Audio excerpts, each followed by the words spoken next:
Another day, another boring day! Ngayong araw nga, para akong tinatamad, pero bigla kong naalala, marami nga pala akong gagawin ngayon. As in, sa sobrang dami, hindi ko na alam kung anong uunahin ko. Kasi parang lahat dapat i-priority. Ikaw lang talaga yung hindi pina-priority. Pero bago ang lahat, alam nyo na, iinom muna ako ng beauty milk. Kasi kahit stress tayo, maganda pa rin dapat tayo. Kasi mas priority natin maging clear. Una ko nga ginawa itong bridal flower. Akala ko madali lang, yung pala sobrang hirap pala talagang gumawa nito. Kasi ikaw ba naman, una pa lang, petals pa lang, hindi na pantay. Habang ginagawa ko nga ito, napaisip ako, Lord, practice na ba ito? Kaso, nasaan ang groom? Kasunod ko nga ginawa ay ang pag-e-edit ng tarpaulin. Kasi nga, malapit na nga pala yung parada at magpipiesta na rin dito.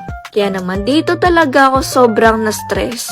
Kasi ikaw ba naman habang nagde-design ako, nagtuturo nga din pala ako ng batang makulit na to.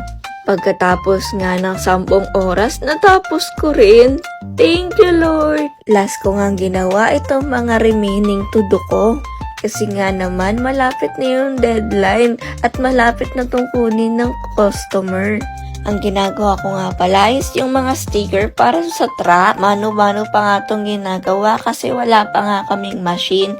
Pero malay nyo, next month, may machine na kaming malaki. Kaya sa mga gustong magpagawa dyan, alam nyo na kung kanino kayong magpapagawa. Akala ko nga last na, kaso may website invitation pa pala akong gagawin.